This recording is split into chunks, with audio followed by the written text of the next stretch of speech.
Morning, all of you. Today we are going to discuss tibiofibular joints and also the subtalar joint. So now, what are tibiofibular joints? So we have seen the osteology of tibia and fibula. So we will see there will be articulation points at the upper end of tibia fibula, articulation points at the lower end of the tibia fibula, and also along the interosseous border of tibia and fibula also we have an articulating point. So that means like we have already seen about radioulnar joints of upper limb. Similarly here also between the tibia fibula we have three joints like superior tibiofibular, inferior tibiofibular and middle tibiofibular joints. So tibia and fibula articulate at their proximal and distal ends. Movements at the proximal tibiofibular joint is impossible without the movement of distal one. Now, coming to proximal tibiofibular joint, so it is a joint between the head of the fibula and lateral condyle of the tibia. And the type of joint here, it is plain synovial joint. Now, coming to the articular surfaces, the flat oval to circular facet of the head of the fibula articulates with the similar facet located posterolaterally on the inferior aspect of the lateral condyle of the tibia. The movements at the superior tibiofibular joint, slight movements occur at this joint during dorsiflexion of the foot at the ankle joint. Dorsiflexion of the foot presses on the lateral malleolus laterally and causes movements of the body of the head of the fibula. Some movement of the joint also occurs during plantar flexion of the foot. Now coming to like any other joint, so we are going to discuss now about the structures like fibrous capsule, so which surrounds the joint and it is attached at the margins of the articular facets of the tibia of the fibula. And it is strengthened by the anterior and posterior ligaments of the head of the fibula. So they run superomedially from the fibula to the tibia, as you can see here in the picture.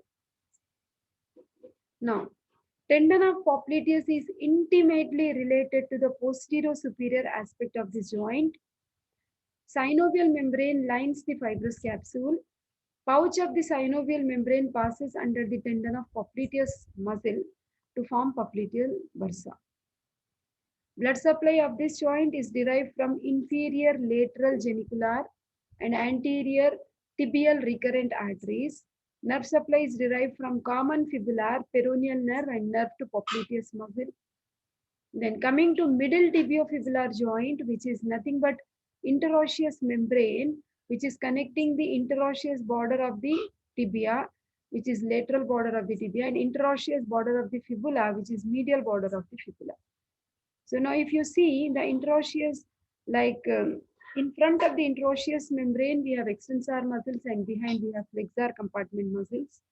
Okay, then the oblique fibers, which for the most part, they run downwards and laterally. A few fibers, however, pass downwards and also medially.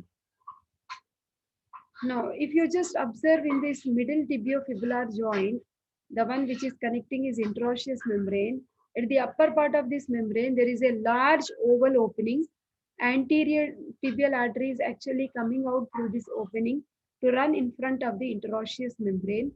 Perforating branch of the peroneal artery pierces its lower part and it continues below with the interosseous ligament at the inferior tibiofibular joint.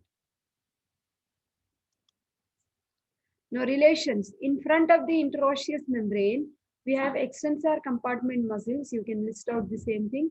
Tibialis anterior, extensor digitorum longus, extensor hallucis longus, peroneus tertius and anterior tibial vessels and anterior tibial nerve. I told you previously the hospitals are never dirty places. The same code you can remember. D is T tibialis anterior, hospital extensor hallucis longus. R is anterior tibial artery and never is actually like the deep peroneal nerve. Dirty is extensor digitorum longus and we also have peroneus tertius. So behind we have tibialis posterior and flexor hallucis longus.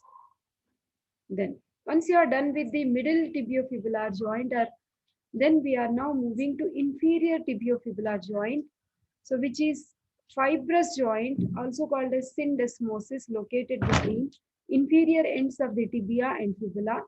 The articular surfaces are rough, convex, triangular articular area on the medial surface of the inferior end of the fibula, articulates with the facet on the inferior end of the tibia. The stability of the distal tibiofibular joint, it forms a strong union between the distal ends of the tibia and fibula. Much of the strength of the ankle joint is dependent on this union. The movement of distal tibiofibular joint, slight movement of the distal tibiofibular joint occurs to accommodate the talus during dorsiflexion of the foot at the ankle joint. Blood supply of the inferior tibiofibular joint is derived from the perforating branch of the peroneal artery and medial malleolar branches of the anterior and posterior tibial arteries. Nerve supply comes from deep peroneal nerve and tibial nerve and saphenous nerve. So ankle joint, you are already done. Then we will go with another small topic, that is subtalar joint.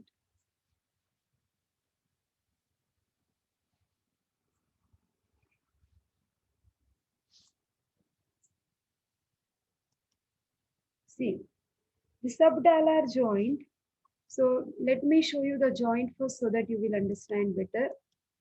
See, in the tarsal bones, we know we have calcaneum, we have talus, we have navicular, we have three cuneiforms, medial, intermediate, lateral cuneiforms, cuboid, right? So those are all tarsal bones we see in the foot. So the key bone of all the tarsal bones is talus, which you have seen, which was participating in the formation of ankle joint.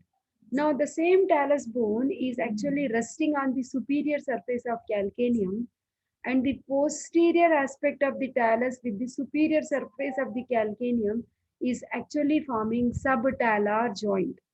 We have a joint between the talus and calcaneum anteriorly also, which is anterior talocalcaneal joint, but the subtalar joint, which is found between the inferior aspect of the talus and superior aspect of the calcaneum behind posteriorly, that is posterior talocalcaneum joint, which is called as subtalar joint. Please remember this picture in your minds.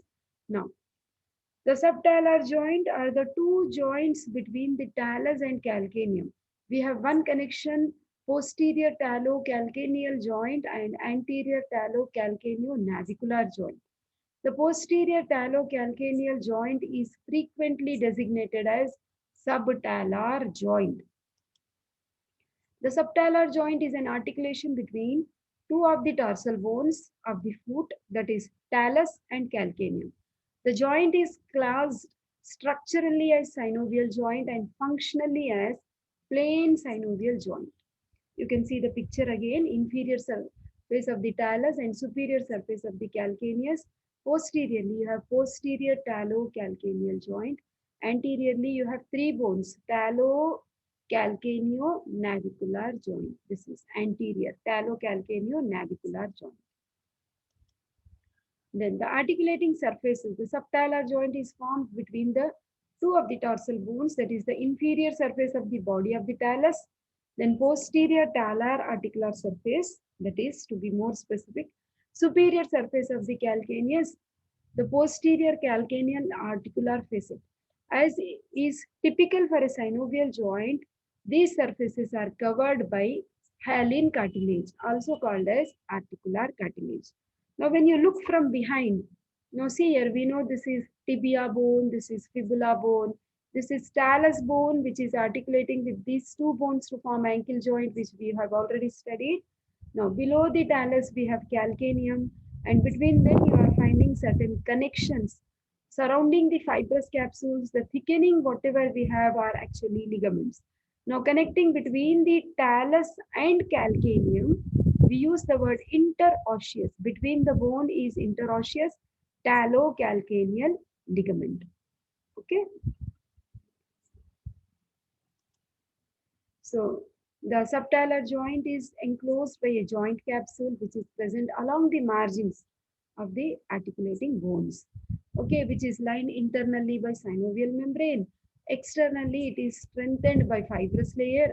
The capsule is supported by 3 ligaments. From posterior aspect, that is posterior talocalcaneal ligament. From medial side, we call it as medial talocalcaneal ligament and lateral talocalcaneal. Very simple to remember, the joint is between talus and calcaneal.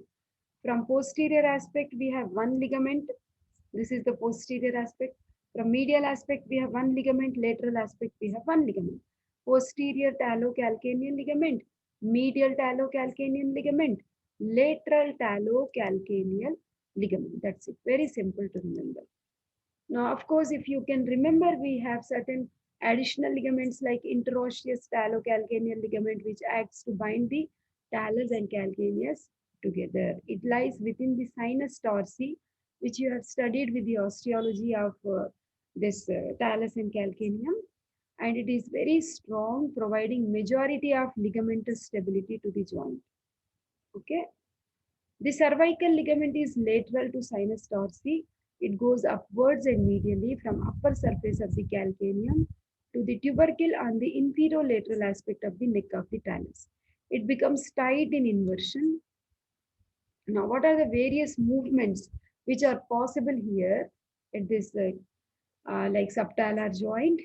So we have seen it is an oblique axis, and therefore the chief site within the foot for generation is eversion and inversion movements. This movement is produced by the muscles of lateral compartment of leg. What are those? Peroneus longus and peroneus brevis, and tibialis anterior muscle respectively. The nature of articulating surface means that the subtalar joint has no role in plantar or dorsiflexion of the foot. The subtalar joint's neurovascular supply, that is the nerve supply and blood supply. The blood supply is coming from like posterior tibial and peroneal arteries, and the nerve supply is coming from medial and lateral plantar nerves. Okay, whereas dorsal aspect of the subtalar joint is supplied by deep peroneal nerve. Now, calcaneal fracture. The calcaneus is often fractured in a crush type injury. The most common mechanism of damage is falling on the heel from a height. The talus is driven into the calcaneus. The bone can break into several pieces known as comminuted fracture. Calcaneum breaking into at least 5 to 6 pieces, that is comminuted fracture of calcaneus. Upon X-ray imaging, the calcaneus will appear shorter and wider. The calcaneal fracture can cause chronic problems even after treatment.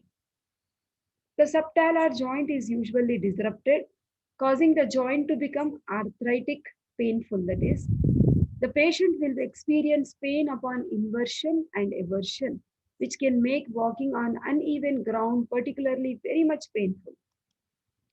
So you can see there is one X-ray where you are finding there is comminuted fracture. This calcaneum, you can see this piece of bone is one, this piece of bone, this piece of bone, this piece of bone. And you are finding this subtalar joint is also not articulated properly. So that's it. So read well. Bye.